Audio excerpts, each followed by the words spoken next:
Welcome to beat the street. आज हम यहाँ पे बात करने वाले हैं Paras defence and space technologies के आईपीओ के बारे में।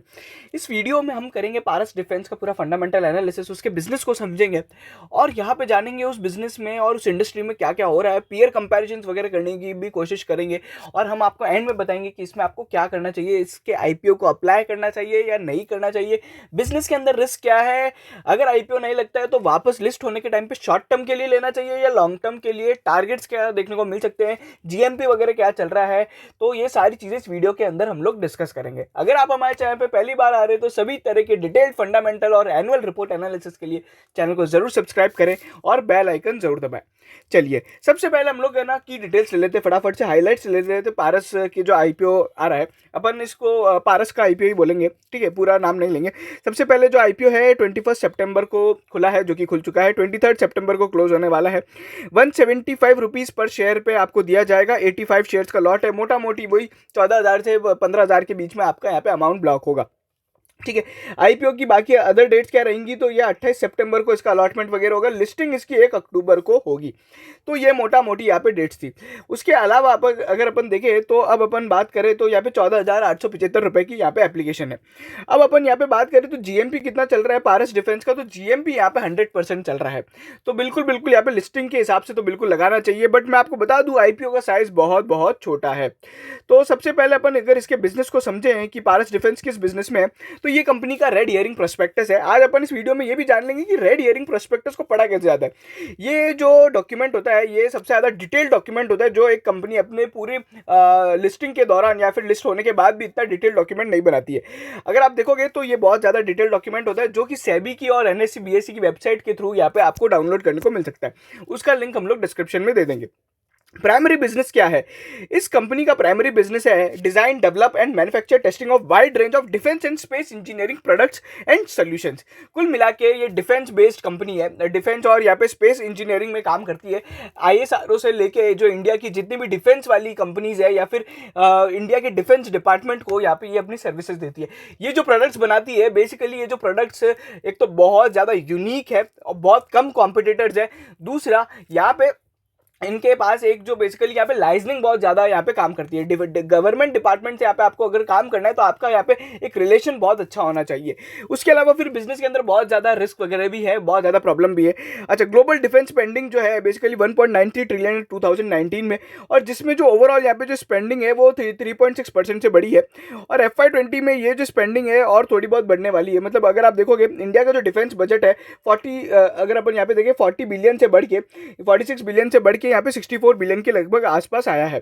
तो ओवरऑल जो डिफेंस में अगर आप देखोगे ना, तो मैं एक चीज हमेशा बोलूंगा कि डिफेंस के अंदर कभी भी आपको बजट यहाँ पे सरकार का एकदम से नहीं बढ़ेगा अनलेस एंड अनटिल यहाँ पे कोई वॉर लाइक सिचुएशन हो जाती है। तो ठीक है, इससे पहले हम लोग ने यहाँ पे जेनटेक को कवर किया था, जो कि एक डिफेंस रिलेटेड ही डिफेंस ट्रेनिंग सॉल्यूशंस का काम करती है।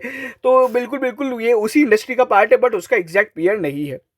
चलिए, अगर अपन देखें तो मोटा मोटी जो ये ऑफर साइज है वो करीबन, तो जो आईपीओ साइज है बहुत ही छोटा है, 170 करोड़ रुपए का है। तो बहुत बहुत बहुत छोटा है। इसलिए यहाँ पे इसका जो एक तो सब्सक्रिप्शन स्टेटस होगा वो भी बहुत ज़्यादा होगा, बिकॉज इतने लोग आजकल अप्लाई करते हैं। 15-15 हज़ार की एप्लीकेशन हर कोई लगा लेता है।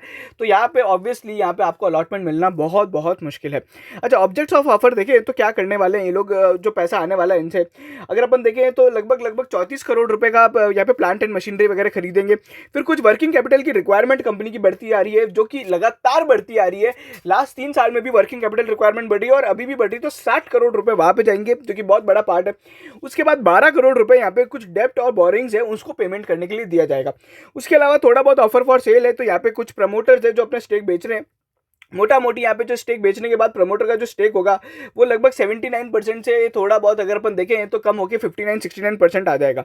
तो कुछ यहाँ पे शेयर होल्डर्स है जो अपना यहाँ पे स्टेक यहाँ पे बेच रहे हैं। और वहीं पे अगर अपन देखें कुछ की फिनेंशियल इन्फॉर्मेशन यहाँ पे क्या क्या बताती है, तो देखो अगर आप देखोगे तो कंपनी का जो नेटवर्थ है वो यहाँ पे 119 करोड़ से लेके 170 करोड़ के आसपास आ चुका है 3 साल के अंदर। रेवेन्यू फॉर ऑपरेशन में अंदर यहाँ पे देखें तो कोई भी ग्रोथ नहीं है, बल्कि डिग्रोथ है। 154 करोड़ से 143 करोड़ आया है। प्रॉफिट एंड लॉस स्टेटमेंट की अगर अपन बात करें, प्रॉफिट की बात करें, तो 18 करोड़ का जो प्रॉफिट हो रहा था वो केवल 15 करोड़ पे आ गया। तो ओवरऑल यहाँ पे 3 साल के अंदर कोई ग्रोथ नहीं है। इसके पीछे एक बहुत बड़ा रीजन भी है कि यहाँ पे कोविड-19, बिकॉज सारा का सारा सरकार की स्पेंडिंग यहाँ पे अपनी हेल्थ पे चली गई थी। तो वो बहुत सारी चीज़ें इंपैक्ट करती है। नेट एसेट वैल्यू पर शेयर, मतलब जो कंपनी के पास टोटल एसेट्स है उसकी जो वर्थ है वो यहाँ पे 55 रुपये, और आपको जो शेयर दिया जा रहा है 175 का, तो प्राइस टू बुक रेशियो अगर अपन बिठाएंगे तो मोटा मोटी यहाँ पे 4 के बीच में आएगा, मतलब 3 से 4 के आसपास आएगा। तो यहाँ पे प्राइस टू बुक रेशियो इतना कुछ आता है। पी रेशियो इसका करीबन करीबन अगर अपन देखें तो यहाँ पे जो पी रेशियो बैठेगा वो 31 के आसपास बैठ रहा है, ठीक है। तो मोटा मोटी यहाँ पे है ना ये रेशियो है, मतलब 30 के आसपास का पी, तो वैल्यूएशन यहाँ पे ठीक ठाक है, जस्टिफाइड है। अभी अगर अपन देखें तो इनकी जो बोरिंग्स है वो 84 करोड़ रुपीज से लेके 106 करोड़ रुपए हो गई है। ये मिलियंस में, मैं आपको करोड़ में कन्वर्ट करके बोल रहा हूँ। अच्छा, थोड़ी बहुत कंपनी की यहाँ पे लाइबिलिटीज वगैरह हैं जो मतलब लिटिगेशन और मतलब आउटस्टैंडिंग कॉन्टिजेंट लाइबिलिटीज है। कॉन्टिजेंट लाइबिलिटीज का मतलब वो हुआ जो यहाँ पे हो सकता है इनको पे करनी पड़ जाए। तो ऐसी मोटा मोटी 27 करोड़ की लाइबिलिटीज यहाँ पे आउटस्टैंडिंग है, जिसमें से अगर अपन देखें तो मोटा मोटी यहाँ पे बैंक गारंटीज वगैरह दे रखी है। गारंटी मतलब किस तरीके की हो गई, यहाँ पे सरकार से कॉन्ट्रैक्ट लेने के टाइम पे गारंटी दे दी, अगर कॉन्ट्रैक्ट फुल नहीं हुआ तो हम लोग इतना पैसा आपको भरेंगे, तो वो बैंक गारंटी उसमें हो गई। तो मोटा मोटी ये तो कभी यहाँ पे होता नहीं है unless and until company default वगैरह कर दे अपने ऑपरेशनली। रिलेटेड पार्टी ट्रांजेक्शन होते हैं, बिकॉज एक छोटी कंपनी है तो थोड़े बहुत प्रमोटर्स और इनके साथ ही तरह तरह के ट्रांजेक्शन होते हैं। उसके अलावा अगर अपन देखें तो यहाँ पे कंपनी ने एवरेज कॉस्ट ऑफ एक्विजिशन बताया प्रमोटर की, जो 1 2 3 3 रुपए के आसपास होती है, हर बात है। अच्छा, अब इस कंपनी के पहले बिजनेस में अपन रिस्क देख लेते हैं। रिस्क क्या है, सबसे बड़ा गवर्नमेंट ऑफ इंडिया और उसकी जो एसोसिएटेड एंटिटीज है उससे 50% रेवेन्यू कंपनी लेके आती है। तो लगा अगर सरकार की यहाँ पे स्पेंडिंग कम होती है तो यहाँ पे एक बहुत बड़ा इंपैक्ट आ जाएगा कि यहाँ पे अपने को थोड़ा बहुत यहाँ पे और कॉशियस होने की जरूरत पड़ेगी। तो यहाँ पे सरकार की जो स्पेंडिंग है वो 50% आती है, तो ये एक अपने लिए यहाँ पे एक इंपॉर्टेंट पॉइंट हो गया। उसके बाद यहाँ पे और क्या क्या चीज़ें तो अपन और भी बात करें तो यहाँ पे सर इनको है ना बहुत ज़्यादा एक तो स्पेंड करना पड़ता है R&D पे। अगर वो R&D यहाँ पे सक्सेसफुल नहीं हुआ तो इनके प्रोडक्ट को मतलब वो लोग कमर्शियलाइज नहीं कर पाएंगे, और उसके कारण यहाँ पे इनको R&D की कॉस्ट बहुत ज़्यादा बेयर करनी पड़ जाएगी। फिर वहीं पे यहाँ पे इनके पास और किस तरह की यहाँ पे प्रॉब्लम्स है, तो कंपनी का एक तो नेगेटिव कैश फ्लो रहा है लास्ट 2 साल के अंदर, और इस साल थोड़ा बहुत यहाँ पे कैश फ्लो पॉजिटिव रहा है। और कंपनी ने यहाँ पे कुछ क्वार्टर्स में अपने है ना बेसिकली यहाँ पे कुछ फिक्स कॉस्ट कॉन्ट्रैक्ट्स में कॉस्ट ओवररन के कारण यहाँ पे लॉस बुक किया है। फिक्स कॉस्ट कॉन्ट्रैक्ट मतलब वो हुआ कि भाई आपको मान लीजिए एक है ना डिफेंस का इक्विपमेंट बनाना है, तो उसका पूरा पूरा आपको 100 करोड़ का प्रोजेक्ट दे दिया है, बट यहाँ पे हुआ क्या कि वो यहाँ पे उनकी रॉ मटेरियल की प्राइस बढ़ गई, तो इसलिए उनको यहाँ पे नुकसान हो गया। तो इस तरीके का, बट ये जो इस तरह का लॉस है इनको बहुत ही कम कॉन्ट्रैक्ट में हुआ है, बहुत ही छोटा पार्ट है। अच्छा, उसके बाद यहाँ पे ओवरऑल यहाँ पे ऑडिटर्स ने भी थोड़ी बहुत चीज़ें उठाई है। तो बेसिकली ऑडिटर्स ने यहाँ पे बोला है कि कुछ इनकी टैक्स लाइबिलिटीज़ है जो बहुत टाइम से पेंडिंग है, वो अभी तक कंपनी ने चुकाई नहीं है। अनडिस्प्यूटेड यहाँ पे अगर अपन देखें तो टैक्स लाइबिलिटीज़ है। उसके बाद यहाँ पे थर्ड पार्टी के थ्रू भी ये लोग अपना काम करवाते हैं, मैन्युफैक्चरर वगैरह, तो अगर उनकी तरफ से कोई फेलियर हुआ तो बहुत बड़ा इंपैक्ट आ जाता है। फिर यहाँ पे किस तरह की और रिस्क है कि यहाँ पे सरकार बहुत बार क्या है डिफेंस प्रोडक्ट्स है, तो हो सकता है कुछ ऐसे प्रोडक्ट हो जो यहाँ पे बहुत ज़्यादा स्ट्रेटेजिक इंटरेस्ट की हो, तो सरकार बोलेगी नहीं नहीं नहीं आप इसको यहाँ पे एक्सपोर्ट नहीं कर सकते। अगर आपने हमारे यहाँ पे देशों दूसरे देशों का एक्सपोर्ट कर दिया तो उनके पास भी डिफेंस टेक्नोलॉजी आ जाएगी। तो इस तरह की यहाँ पे प्रॉब्लम रहती है। और ये एक तो ये यहाँ पे नेगेटिव बात है। दूसरा यहाँ पे पॉजिटिव बात क्या होती है कि सरकार की कुछ यहाँ पे जो नियम है और नीतियां हैं वो इस तरीके की हो रही है कि वो डोमेस्टिक डिफेंस कंपनीज को यहाँ पे प्रमोट कर रही है। तो कुल मिला के यहाँ पे जो मार्केट है वो यहाँ पे डोमेस्टिक ही यहाँ पे रखा जाएगा, ठीक है। उसके अलावा अगर अपन देखें तो इनके पास और क्या क्या प्रॉब्लम्स आ सकती है, तो इनके ओवरऑल बिजनेस में यही चीज़ें हैं। और दूसरा यहाँ पे एक और जो बताया जा रहा है कि यहाँ पे इनको बिडिंग भी करनी पड़ती है। अगर इनके यहाँ पे पीयर्स के साथ इनकी बिडिंग होती है और ये लोग अगर कोई नया प्रोजेक्ट नहीं मिलता है तो यहाँ पे इनके बिजनेस में एक बहुत बड़ा इंपैक्ट आएगा, बिकॉज पूरा पूरा जो काम होता है वो ऑर्डर बुक पे चलता है। चलिए, रिलेटेड पार्टी ट्रांजेक्शन पे बात कर लिया। उसके अलावा यहाँ पे जो इनके बिजनेस के अंदर बहुत ज़्यादा रेगुलेटरी ऑडिट्स वगैरह इंस्पेक्शन वगैरह होते हैं, बिकॉज इन पे बहुत ज़्यादा ध्यान रखा जाता है। डिफेंस का अगर कोई भी चीज़ यहाँ पे आउट हो गई, यहाँ पे लीक कर दी गई, तो यहाँ पे आप समझिए कि जो सामने दुश्मन है उसको यहाँ पे अपनी बहुत ज़्यादा क्रिटिकल इन्फॉर्मेशन पहुँच जाएगी। तो उस कारण यहाँ पे बहुत ज़्यादा इसको यहाँ पे अपने को वो रखना पड़ता है सेफ एंड सिक्योर। अच्छा, कुछ यहाँ पे थोड़े बहुत मोटे मोटे लाइसेंस है जो इनके पास नहीं है, जैसे कि एक इंडस्ट्रियल लाइसेंस होता है वो अभी भी इनके पास नहीं है। तो उस तरीके की यहाँ पे एक मतलब ये बहुत छोटी कंपनी है ना, तो इसमें इस तरह की छोटी मोटी चीज़ें रहेंगी। वर्किंग कैपिटल रिक्वायरमेंट यहाँ पे लगातार बढ़ती आ रही है। जो इनकी overall working capital requirement of the percentage of revenue यहाँ पे 59% हो चुकी है, जो कि यहाँ पे पहले अगर अपन देखें 59% से बढ़ के 112% हो गई है। मतलब कंपनी का रेवेन्यू से ज़्यादा इनकी वर्किंग कैपिटल रिक्वायरमेंट है, और अभी भी बहुत बड़ा पोर्शन वर्किंग कैपिटल में ही जाने वाला है। तो ये एक चीज़ है जो मेरे को यहाँ पे बुरी लगी। अभी जो इनकी कंपनी के पास ऑर्डर बुक है वो 304 करोड़ रुपए की है। अपने को अब ये 304 करोड़ यहाँ पे कैसे समझ आएगा कि अपन ने यहाँ पे जो कंपनी का रेवेन्यू देखा था 175-180 करोड़ के आसपास था, तो यहाँ पे 304 करोड़ का यहाँ पे ऑर्डर बुक हो गया है। उसके अलावा और क्या क्या चीज़ें, तो इनकी जो क्रेडिट रेटिंग है, अभी अगर अपन देखें तो ट्रिपल बी प्लस यहाँ पे क्रेडिट रेटिंग है, और A2 करके क्रेडिट रेटिंग है जो असाइन की गई है।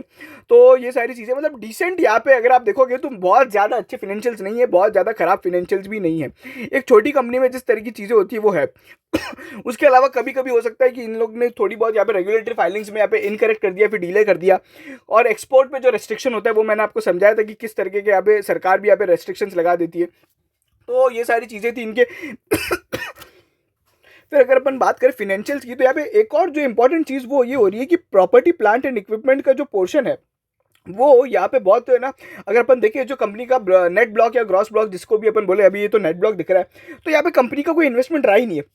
कंपनी का धीरे धीरे असेट बेस यहाँ पे कम होता गया है, 165 करोड़ से 155 करोड़ हो चुका है। कैपिटल वर्क इन प्रोग्रेस भी कंपनी के पास कुछ है नहीं, तो इससे पता पड़ता है कंपनी के पास कोई यहाँ पे फर्दर एक्सपेंशन प्लान्स नहीं है। अच्छा, करंट एसेट्स के अंदर ट्रेड रिसीवेबल्स बहुत ज्यादा बढ़ गए, 83 करोड़ से 94 करोड़ हो गए। सरकार अगर यहाँ पे पैसा जल्दी से नहीं चुकाएगी तो इनके बिजनेस में इंपैक्ट आएगा। कैश एंड कैश इक्विवेलेंट यहाँ पे ठीक ठाक रहे हैं, बैंक बैलेंस भी यहाँ पे ठीक ठाक रहा है, उसमें कोई प्रॉब्लम नहीं है। बट यहाँ पे अदर फिनेंशियल एसेट्स भी यहाँ पे ठीक ठाक है। लाइबिलिटीज़ मैंने आपको बताया कि यहाँ पे थोड़ी बहुत यहाँ पे बढ़ी थी, जिसमें अगर अपन देखें तो यहाँ पे जो फिनेंशियल लाइबिलिटीज़ हैं वो यहाँ पे जो 37 करोड़ से बढ़ के 68 करोड़ हो गई है। तो मोटा मोटी ये सारी चीज़ें हैं। तो फिनेंशियल्स पे भी बात कर चुके। रेवेन्यू फ्रॉम ऑपरेशन अगर अपन देखें तो मोटा मोटी मैंने आपको बताया था कि भाई 144-170 करोड़ के आसपास रेवेन्यू आता है। बट यहाँ पे उसके अंदर ग्रोथ नहीं देखी गई है, और प्रॉफिट का यहाँ पे जो परसेंटेज है वो धीरे धीरे कम होता गया है। तो इससे साफ साफ पता पड़ता है कि सेम रेवेन्यू पे कंपनी उतना प्रॉफिट नहीं कमा पा रही है। तो बेसिकली नेट प्रॉफिट मार्जिन जो है कंपनी का वो इंपैक्ट हो रहा है। कैश फ्लोज की बात करें तो कैश फ्लोज यहाँ पे जो ऑपरेटिंग एक्टिविटीज के साथ था वो 2 साल तक तो नेगेटिव था, लास्ट ईयर जरूर पॉजिटिव आया है। बट अगर आप देखोगे तो कंपनी 4 करोड़ का रेवेन्यू यहाँ पे कैश फ्लो फ्रॉम ऑपरेशन आता है, जिसमें यहाँ पे कंपनी का जो 144 करोड़ के रेवेन्यू पे कंपनी केवल 4 करोड़ रुपए कैश फ्लो के रूप में यहाँ पे जनरेट कर पा रही। तो यहाँ पे जो मिसमैच है मतलब cash flow from operations versus revenue का थोड़ा ज्यादा है। इन्वेस्टिंग जो कैश फ्लोज हैं नेगेटिव है, इससे ये पता पड़ता है कंपनी थोड़ा बहुत अपना इन्वेस्टमेंट कर रही है। तो करीबन 6 करोड़ रुपए का इन्वेस्टमेंट किया लास्ट साल थोड़े बहुत एक्सपेंशन वगैरह को लेके। वहीं पे कंपनी ने बहुत ज्यादा यहाँ पे पिछली बार भी लास्ट ईयर भी 5-1 करोड़ रुपए यहाँ पे उठाए थे, जिसमें से अगर आप देखोगे तो मोटा मोटी यहाँ पे जो रुपए उठाए थे वो यहाँ पे कुछ यहाँ पे इक्विटी शेयर्स भी इशू किए थे, और कुछ यहाँ पे लास्ट इन लोग ने प्रेफरेंस शेयर्स भी इशू किए थे। बट एज ऑन डेट में आपको बता दूं कंपनी के पास किसी भी तरह के डिबेंचर्स या फिर कन्वर्टेबल यहाँ पे प्रेफरेंस शेयर्स नहीं है जो कि आपकी इक्विटी डायल्यूशन को इम्पैक्ट करेंगे। अगर अपन देखें तो सबसे इंपॉर्टेंट बात है कैपिटल स्ट्रक्चर। तो हर कोई जानना चाहता है कि लास्ट इनकी ट्रेडिंग प्राइस क्या रही थी, जब इनका शेयर प्राइस यहाँ पे प्राइवेट कंपनी का यहाँ पे किस तरीके से ट्रेड होता गया था। तो मैं आपको वो भी दिखा देता हूँ। लास्ट जो इनकी ट्रेडिंग हुई थी इनके शेयर्स के अंदर वो ये वाली प्राइस है जो 160 रुपए पे यहाँ पे लास्ट 29 जुलाई 2021 को अभी यहाँ पे ट्रेडिंग हुई थी। तो यहाँ पे प्राइवेट प्लेसमेंट के थ्रू गई थी 160 रुपए में। उसके बाद अगर आप देखोगे तो 13 अगस्त 2020 को 197 में दिया गया था। तो इस तरीके से यहाँ पे प्राइवेट प्लेसमेंट हुआ था। तो मोटा मोटी यहाँ पे 120 से लेके 200 रुपए तक के बीच में यहाँ पे था। तो इस तरीके से हो रहा है। और ये प्राइवेट प्लेसमेंट मोटा मोटी यहाँ पे है ना दो यहाँ पे उनको किया गया है आउटसाइड जो मतलब है। तो यहाँ पे क्या हो रहा है, मोटा मोटी यहाँ पे जो दो बाहर के शेयर होल्डर्स आए हैं लास्ट ईयर। तो एक तो अबैकस इमर्जिंग अपॉर्चुनिटीज फंड आया है जो कि सुनील सिंघानिया का मतलब इन्वेस्टमेंट कंपनी है, और एक मुकुल अग्रवाल है जो कि जाने माने इन्वेस्टर है। दोनों का मोटा मोटी जो परसेंटेज है 1.01 है, और यहाँ पे 1.91 के आसपास है। मोटा मोटी अच्छा खासा स्टेक है। तो इस तरीके से यहाँ पे ये सारी चीज़ें। बाकी शेयर होल्डिंग पैटर्न में मैं आपको बता दूँ कोई भी बड़ा यहाँ पे अभी तक तो शेयर होल्डर आया नहीं है। दो यहाँ पे एंकर इन्वेस्टर की जो बुक आई थी उसमें तो एक अच्छे खासे डोमेस्टिक इन्वेस्टर्स निकले थे। बट यहाँ पे अपन अभी भी एक बहुत छोटी कंपनी है तो उसको अपने को समझना चाहिए।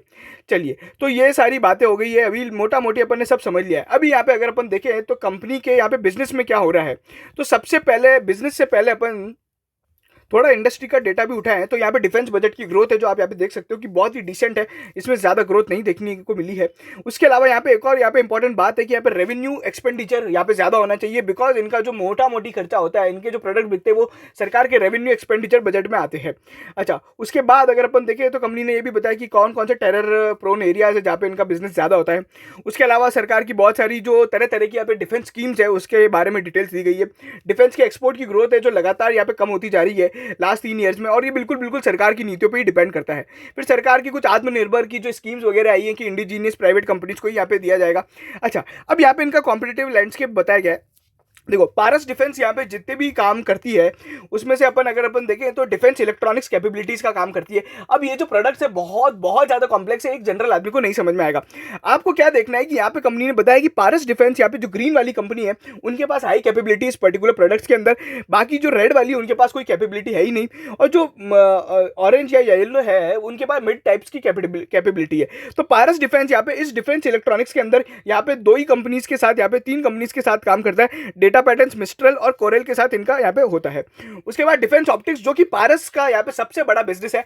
डिफेंस ऑप्टिक्स का मतलब हुआ इमेजिंग एंड यहाँ पे स्पेसिंग सॉल्यूशंस, मतलब कैमरास वगैरह जो काम आते हैं ना स्पेस के अंदर वो बनाती है। तो पारस के यहाँ पे बहुत सारी अदर कंपनीज के साथ भी यहाँ पे काम करता है, तो उनकी यहाँ पे डिटेल्स दी गई है। इसी तरह के ईएमपी हार्डनिंग करके एक ये प्रोडक्ट होता है, और फिर यहाँ पे हैवी इंजीनियरिंग कैपेबिलिटीज होती है। तो इस तरीके से यहाँ पे कंपनी के जितने भी यहाँ पे जो नाम है अगर अपन देखें इनके पीयर्स के, वो एक भी कंपनी यहाँ पे लिस्टेड नहीं है। अच्छा, उसके बाद यहाँ पे अगर आप देखोगे तो कंपनी का मतलब ये जो बेसिकली सरकार का जो बजट है वो किस तरीके का, हैवी इंजीनियरिंग, ईएमपी और डिफेंस ऑप्टिक्स का। तो बेसिकली डिफेंस ऑप्टिक्स यहाँ पे बहुत बड़ा टाइप है जो यहाँ पे बहुत ज़्यादा जिसके अंदर ग्रोथ देखने को मिली है। 255 मिलियन से लेकर 2000 के मिलियन के करीब यहाँ पे इनकी ग्रोथ देखने को एक्सपेक्ट की जा रही है। तो यहाँ पे ऑप्टिक्स वाला जो सेगमेंट है वो सबसे बड़ा है। चलिए अगर अपन देखें तो यहाँ पे सरकार का भी यहाँ पे बताया कि एक और यहाँ पे बताया कि इसरो का जो यहाँ पे बहुत ज़्यादा अर्थ ऑब्जर्वेशन के मिशन चालू होने वाले हैं, जिसमें क्या होगा कि यहाँ पे सबसे ज़्यादा इमेजिंग वाले जो बिजनेस है इनका, वो यहाँ पे इमेजिंग प्रोडक्ट्स, ऑप्टिक्स वाले जो प्रोडक्ट्स है उनकी यहाँ पे डिमांड बढ़ जाएगी। तो अब अपन आ जाते हैं पारस की जो बिजनेस को अगर समझना है तो इनका जो बिजनेस है बेसिकली ये क्या करते हैं, क्रिटिकल इमेजिंग कंपोनेंट्स बनाते हैं, उसके बाद कंप्यूटिंग एंड इलेक्ट्रॉनिक सिस्टम्स बनाते हैं, उसके बाद ईएमपी प्रोटेक्शन के काम करते हैं, फिर यहाँ पे रॉकेट्स के लिए कंपोनेंट बनाते हैं। तो बेसिकली बहुत ज़्यादा कॉम्प्लेक्स बिजनेस है, ज़्यादा अपने को इसको समझने की जरूरत नहीं है। दो इनकी यहाँ पे मैन्युफैक्चरिंग यूनिट्स है, दोनों ही लीज लैंड पे, खुद की ओन नहीं है। एक तो नेरुल में है और एक अंबरनाथ के अंदर है, बिल्कुल यहाँ पे महाराष्ट्र थाने वाली जो रीजन है उसके अंदर है। कुछ यहाँ पे इनके अदर देन कस्टमर्स और है जो कि Bharat electronics limited, Hindustan aeronautics limited, जिसमें से अगर अपन देखें 16% रेवेन्यू भारत इलेक्ट्रॉनिक्स से आता है, 58% अपना अपन ने देखा था कि मोटा मोटी भारत सरकार से आता है। तो मोटा मोटी यहाँ पे 74% रेवेन्यू दो कस्टमर से आता है।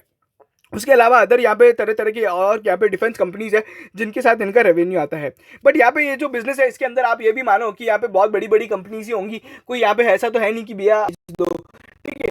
तो B2B बिजनेस है। उसके अलावा wide range of product solutions है। मैं आपको यहाँ पे प्रोडक्ट्स की फोटो जरूर दिखा सकता हूँ, बट प्रोडक्ट समझाने की तो मेरे को भी नहीं पता है, because I am chartered accountant, तो मैं नहीं समझा पाऊंगा। बट आप यहाँ पे देख सकते हो किस तरह के अजीब अजीब प्रोडक्ट्स है, तो ज़्यादा इसमें दिमाग नहीं लगाना है।